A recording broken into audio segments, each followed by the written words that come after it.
Okay, so first a little bit of an introduction. I won't bore you too much with my introduction. I'm Pete Cridland. For the last 15 months I've been working at KPMG as a cloud capability lead. However, I've been in this IT lark for 25 years. For the last 10 of those I've been working in public cloud, both in consultancy but also as an end consumer. And for 9 and about 3/4 years of that, I found myself, for my sins, at the sharp end of the cloud cost optimization side of things. I think I might have been one of the early adopters, both of FinOps and of the term FinOps, although I have no responsibility for the term. So don't blame me for that, please. Okay. By way of a bit of introduction, I wanted to talk briefly about trends in cloud adoption. Oh, just a quick aside, please forgive me, I could bore you for 2.5 hours about FinOps, but I will refer to my notes because I want to get through quite a lot and I don't want to go too much over time. But I wanted to talk a little bit about trends in cloud adoption. So research by Gartner and a number of other players indicates that cloud adoption has grown more than 20% year on year, up to and including 2023. It's dropped a little bit in 2024, but not that much. And 67% of large enterprises now have at least some form of footprint in the public cloud. And there's nearly 600 billion spent last year alone estimated in cloud expenditure. Whilst many organizations move to the cloud in order to fulfill their desire to become more agile and to make sure they can better serve their customers, a large number of people move to cloud migrations with the hope of saving on operational costs. The thing is, whilst it really shouldn't, it still comes as a nasty surprise to discover during migration or onboarding that moving to the cloud in and of itself does not necessarily confer cost savings. Often, as more workloads are brought onto the cloud, the bills start to rack up. And if organizations haven't already done so, this is the point at which they'll start deploying observability tooling, and they say that unerring upward trend of their cloud costs. This isn't an uncommon story, by the way. Over 200 billion of cloud expenditure is estimated to be wasted cost. And of that 200 billion, 80% of the organizations surveyed thought that mismanagement of those costs was the reason for that overspend.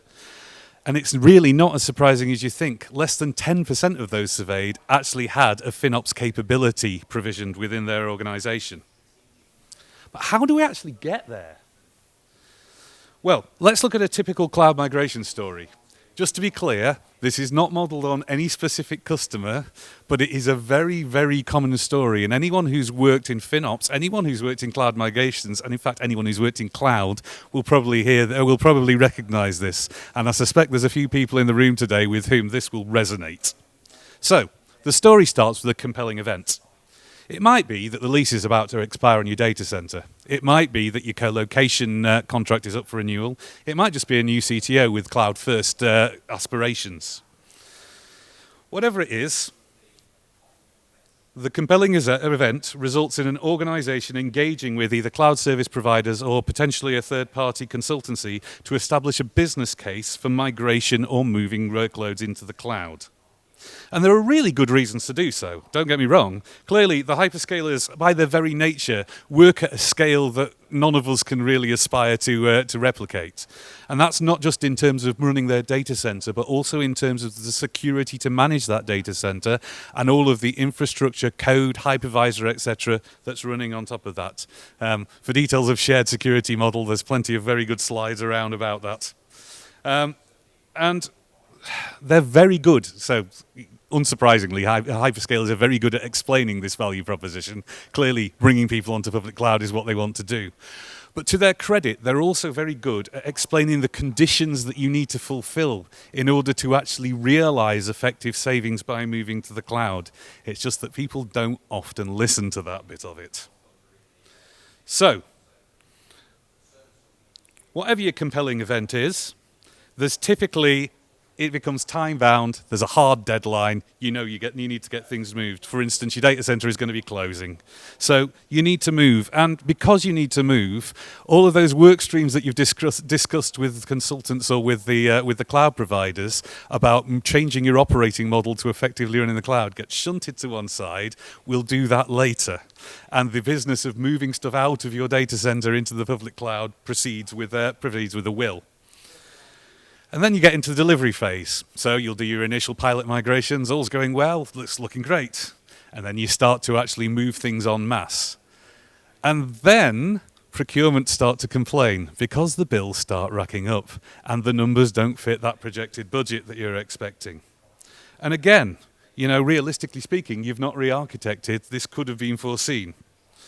And to make matters worse, because of course your average data center exit doesn't happen overnight, or at least it doesn't when you're moving workloads out of physical infrastructure, out of VMs and into the public cloud, it can take months. And suddenly business priorities shift, and that FinOps and all of that business re-architecting goes out the window in favor of the next shiny thing. And of course, that's when the costs come home to roost. And suddenly, that work stream for FinOps that you'd shunted to one side suddenly becomes really, really critical. So, this brings us rather neatly to, how do we review those costs? And of course, these days, costs aren't exclusively limited to one hyperscaler.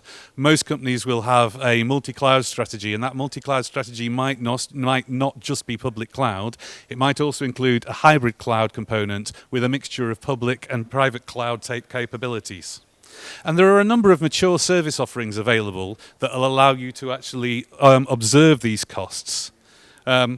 The most mature of these will provide a number of key features which organizations should really be looking out for when they're looking to implement some kind of cost observability tooling.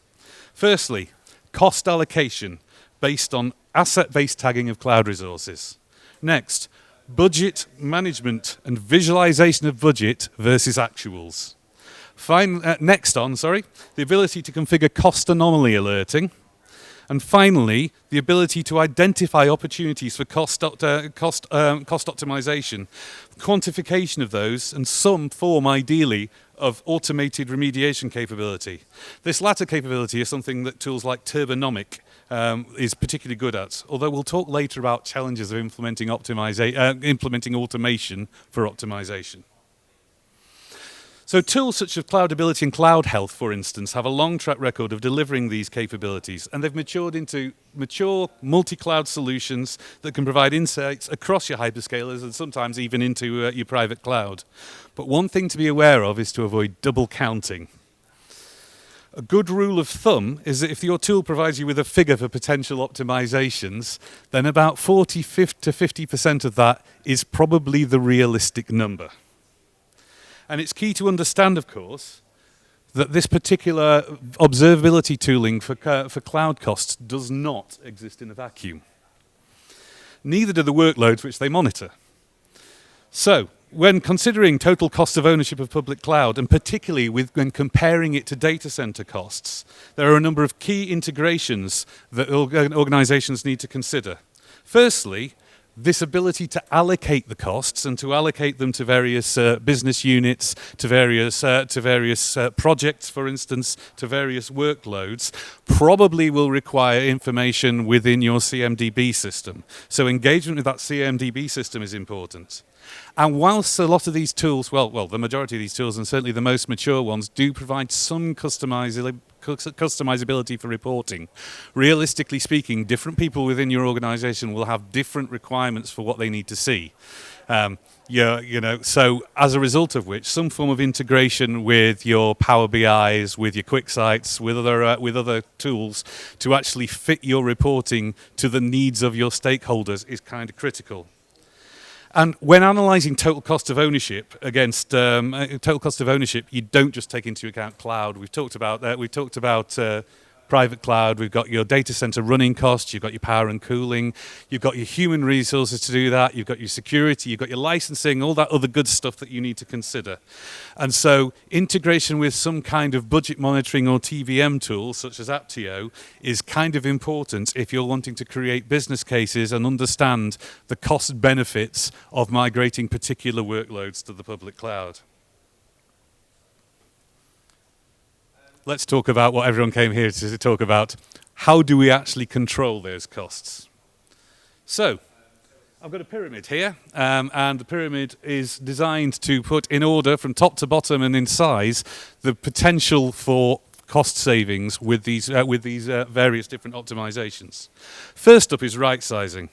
This is the basic question. This is what can I do to reduce my cloud footprint? So, this is where your observability tools really start to come into their own for identifying the resources that have been over-provisioned, for resources that might not even actually be used and can potentially be reduced in terms of their size in order to make savings. Some of them may even be able to be decommissioned. Of course, the thing is that knowing these opportunities exist is one thing. Actually realizing their savings is another thing. It's a very different prospect. And in real-world situations where actually your operations teams are tasked with maintaining the availability of their systems and getting their pipeline through as quickly as possible, they have there's real competing importance for them. That means that they're not really that keen to start deprovisioning resources, reducing the size of resources, etc. And that's if you can actually identify the owner. It's a fairly common one where you can't actually identify who owns this particular resource in the public cloud. It's not been appropriately tagged. And whilst turn it off and see who screams sounds like a really good idea, in practice, most businesses don't have the appetite for that. So, driving these cost optimizations really requires collaboration between several teams. And we'll talk about that shortly. But next we have scaling and automation. So, taken together, you can typically get about 9% for your typical organization in terms of savings for those. And this is the art of dynamically managing resources to meet capacity. This can be as straightforward as making use of your tooling or other automation to providing power-off strategies for resources that you maybe don't need on 24/7 or for resources that aren't used during normal business hours. And you can also use infrastructure as code in order to deprovision resources when they're not needed and redeploy them when they're not required. And for some resources, you can start with some relatively straightforward scalability in terms of using auto-scaling policies to provide for demand-based resourcing. This might be deploying a small number of low-resourced web servers behind an application load balancer with a rule to scale up the number of your web servers when you need more capacity. It has the advantage of providing high availability as well, but it does require the resources to support load balancing and may require some form of limited re-architecture. And as with right sizing, there can often be a resource to scheduling of resources, particularly when teams are tasked with maintaining availability. So telling them you're going to turn it off between 5 p.m. and 7 a.m. can really put the scares up them. But let's look at the next one, price model management. And there are a number of aspects to this. The first one, and probably the most familiar with people who've actually looked at public cloud, are reservations or the more recently introduced savings plans. The concept of both is familiar, however. In return for an upfront commitment where you'll commit to spending for a year, 3 years, etc., you will get your resources at reduced cost. The problem, of course, is it's really important to make those decisions on saving plans or reserved instances after you've considered right sizing and after you've considered scheduling to make sure that you're not accidentally putting a reservation in place for a resource that you're then going to tear down. The other thing is that once you've made those reservations, it's typically very difficult, if not impossible, to actually get out of them. Although there are now some more flexible type reservations and saving plans which allow you to basically move those reservations between resources for added flexibility. You do save less on the flexible types, but you do gain that flexibility. And again, this is where opportunity analytics can earn their keep. All the mature tools will give you recommendations on what you should reserve and what you shouldn't. And again, it's worth pointing out the double counting here. This is where most of the tools will tell you you can save X on reducing the size of your instances and X on reservation, but typically the reservations won't take into account the resizing and vice versa. So one to watch out for there. There are also quick wins. I have said that really you should be doing things after you've done all your right sizing, etc. However, there will, for almost anyone's cloud footprint, be some fairly obvious resources that are already about as sweated as they're going to get. And these are the ones that you can target first for reservations or savings plans to actually get some savings on activities. Now, there's also Spot. So Spot is something that's available in all three of the big CSPs, and Spot is the ability is where the CSPs provide you with resources which might be instances or they might be containers at a massive reduction, which can be up to massive and variable reduction, which can be in some cases up to 90% saving on an on-demand resource.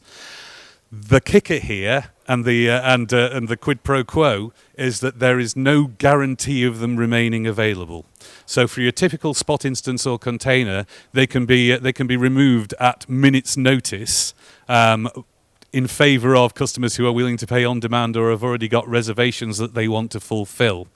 So there is a particular type of use case that these things fit, and that is workloads that you don't mind being turned off at short notice. This might be a test environment. I've particularly used it for test environments in the past. It can also be for workloads such as low priority batch overnight stuff that actually if it doesn't run overnight you can run it again comfortably in the morning. One really smart use case that you can use, and one that I've used successfully in the not too distant past, is that you can actually, for your auto scaling pools, so one that I've used again is for web servers and the web tier, is that you can have a pool which contains a guaranteed minimum of reserved containers or reserved instances that is always going to be there and available to you, and then you can add to that a scaling pool which includes Spot and prefers Spot in order to make the savings when you want to scale up, but always making sure that you ensure that your pool also contains on-demand instances for when those Spot instances aren't available, because otherwise you can become horrifically unstuck when your sales go through the roof and your availability goes through the floor. Okay. So, taken together, those price model management can be up to 10% of a typical organisation's spend can be saved there. But now we're getting to the big guns, re-architecture. So, this is where the most cost savings can be made, typically up to 18% of cloud costs for some organisations, but they require the most upfront planning and effort. Re-architecture involves detailed analysis of workloads and application of cloud-native architectural principles to transform workloads into cloud-native solutions, which can take advantage of that dynamic scalability available in the cloud through the use of auto-scaling rules, serverless architectures, platform as a service offerings, commodity cloud services, and storage and network tiering to deliver a solution that dynamically scales according to requirements to maximize cloud cost benefits. Clearly, this requires a detailed understanding not only of your workloads, but of the art of the possible in cloud architecture, workload analysis, and redevelopment efforts, which is why it typically doesn't get priority when people are doing data center migrations. And that's also why, incidentally, cloud migration projects often suffer from cost overruns. In an ideal world, re-architecture would be the entry point into cloud migration. But in the real world, it's often most pragmatic to identify your most opportune targets and treat them as edge cases while taking advantage of other cloud control levers for initial cloud spend terms. And looking into the future, all of these optimization levers will start to be used in terms of ML and AI spend, and particularly with a view to optimizing and predicting the token-based consumption model for these. And the tooling and the best practice is currently evolving to actually deal with those AI-type use cases. Now, I've dealt with almost all of the potential optimization levers in terms of increasing potential benefits and the order which they're typically addressed in a cloud project. However, I've missed the base of the pyramid. continuous governance. This should be the base of your pyramid. Because as discussed earlier, when a hyperscaler discusses potential migration projects with clients, they'll always emphasize the importance of assessing and addressing gaps in cloud readiness as a key part of cloud adoption. This is because putting in place the people, processes, architectural principles, and importantly, governance required to effectively manage cloud costs early in your cloud adoption journey would enable effective re-architecture, would enable you to be more effective in all of the above, and it will allow you to implement your price management model sooner. And critically, it'll allow you to maintain that cloud implementation and cloud optimization through the life cycle of your workloads in the cloud. Unfortunately, as an industry, we're always getting this the wrong way round. It's a simple fact of life that it's usually the last thing that people think of.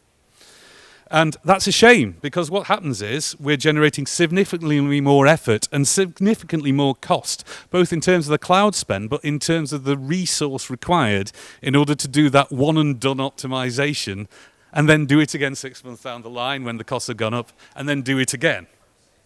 Remember when I said that there's over a third of cloud costs wasted? This is kind of the key to why. So, why does it happen? Why do we need this continuous governance? Well, as we all know, serverless isn't serverless. There are servers under there, and ultimately a cloud service provider is basically a data center provider.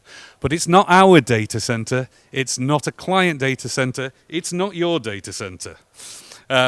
And the methods of consuming public cloud represent a fundamental shift away from old models of budgeting for, procuring, and managing IT. Most fundamentally, in order to take advantage of the key benefits of public cloud, organizations need to shift from this centralized, upfront capital expenditure model to an on-demand OpEx-based model with a federated deployment and distributed value management. This is a process that requires a shift, not just from centralized IT and product teams, but from finance, procurement, your CMDB teams, and even the C-suite. What's preventing us from actually making these effective controls and putting in place these tools? Well, we've seen a number of them already. First and foremost, knowledge of these complex levers and knowledge of the architectural patterns for cloud-native tooling and the people and processes to effectively implement them play a major role in ensuring effective use of cloud resources and maintenance of maximum value from cloud adoption. We also need that real-time observability tooling along with budget variance monitoring and real-time anomaly alerting to have the full picture on our cloud spend and take effective cost optimization action. But there are also areas which fall under the purview of finance and procurement. So a lack of clear visibility of demand for cloud resources and a lack of the control processes on provisioning can quickly lead to overspend. And within our technical and product teams, I've already mentioned that aggressive scaling and performance policies designed to ensure high availability and quick implementation of roadmaps provide pressure for technical teams to build solutions prioritizing speed of implementation and maximization of availability over the cost of them. And a lack of cost-related KPIs within teams that have just been given the capability to dynamically provision their own resources instead of developing business cases for them for purchasing the hardware up front can really exacerbate this situation. Particularly, and this one is an all too common one, if the KPIs for maintaining the cost still reside within a centralized team who no longer have control over what resources are being provisioned, but do still have responsibility for minimizing those costs. It's a story that many of us have found ourselves in, and it's an extremely unpleasant place to be. And as we discussed, cloud optimization is not purely a technical exercise. It involves adoption of new consumption models, new procurement models, new budgeting models, new architectural considerations. And at an organizational level, all hyperscalers will emphasize the requirement for a single-threaded executive sponsor for any cloud migration or adoption program. The recommendation is that this sponsor will be empowered to, but also critically being accountable for ensuring that business processes are adopted to ensure effective consumption of public cloud. All key stakeholders from across technology, product, procurement, finance, CMDB, etc., have been involved in development of that cloud operating model, and that all of those different teams have the appropriate accountabilities and KPIs. The good news is, none of this is an intractable problem. It is known. So I'd like to take a moment to introduce the concept of the FinOps Foundation. This is a global community of practice involving hyperscalers, cloud consumers, cloud cost management tooling providers, and FinOps practitioners who've pooled their experience to provide a framework and principles for effective management of cloud costs. Now, here's the thing. If you take a look at the What is FinOps page of the Cloud Foundation, front and center, you'll read the following statement, and I will read this verbatim. At its core, FinOps is a cultural practice. It's a way for teams to manage their cloud costs where everyone takes ownership of their cloud usage, supported by a central best practices group. The emphasis is my own, but the message is clear. And so the FinOps Foundation describes on its website, and this is freely available, a number of key principles for effective management of cloud costs. The last of these principles is the key driver of taking advantage of variable cloud cost, which is obviously the ultimate goal. But it's very much supported and enabled by the other 5 principles. At the heart of them all are teams need to collaborate, and everyone takes personal ownership of cloud usage. This requires engagement of input of not only technical teams, but as discussed, a number of other teams across the business to ensure all aspects of cost optimization are running effectively. It also means teams empowered with the provisioning of cloud resources need to take personal ownership for the cost and have accountability for that cost of the resources that they provision, ideally enshrined in KPIs. And the next key principle is accessible and timely reports. Again, this requires input from finance and potentially a TBM team, along with input from a centralized FinOps team to ensure observability and fast feedback. And that centralized team is also another key principle of FinOps. And with the support of an executive sponsor is tasked with driving FinOps, providing the training for adoption, providing support and training to stakeholders, in particular technical teams who are going to have responsibility for maintaining costs within their resources. And a business value decision approach diverges significantly from the common cost challenge approach, which is typically used. At its most fully realized, this means using unit economics, the tracking of a unit of benefit to the business to a units of cost within the cloud. That's a platonic ideal, to be honest, but the concept of value can be abstracted to cost per transaction or percentage utilization of provisioned resources. And by maintaining KPIs around that, rather than preventing your technical teams with cost challenges, you can avoid disadvantaging teams who have put in place optimizations early in the phase. And what's more, by comparing different teams' availabilities, you can celebrate best practices and encourage adoption of them.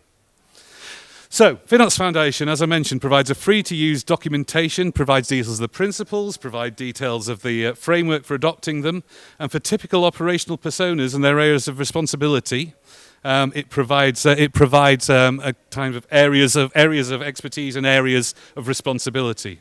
And they also provide a certification program. And yes, I am certifiable. So, by adopting an approach which adopts these key principles, organizations can not only optimize their spend, but can drive continuous and ongoing delivery of best value for cloud consumption without falling into that trap of one and done and then redoing it 12 months later. Okay, I'm glad to say we're at the final slide now, and I'm afraid it's the obligatory plug. I hope you don't mind me leaving this one to the end. So, obviously, adopting a framework requires value-based decisions to optimize use of cloud, and the collaboration and interaction of different business units, many of which will not be familiar with public cloud, can be a challenging undertaking for any organization. With this in mind, we've developed a comprehensive FinOps framework designed to help our clients achieve early and quick wins in delivering and tracking cost optimization, while ensuring that their FinOps practice and operating models are fit for the future. We focus on 5 key pillars. and I won't go through them now because I'm aware that I'm very short on time. But we've based this on the FinOps Foundation framework, but enhanced that framework with additional capabilities for managing hybrid cloud and core cloud costs, and developed a number of accelerators to kickstart your journey. And obviously, if you're interested in any of that or any sort of chat with myself about this particular area, please feel free to have a chat with me after this session. Thank you very much.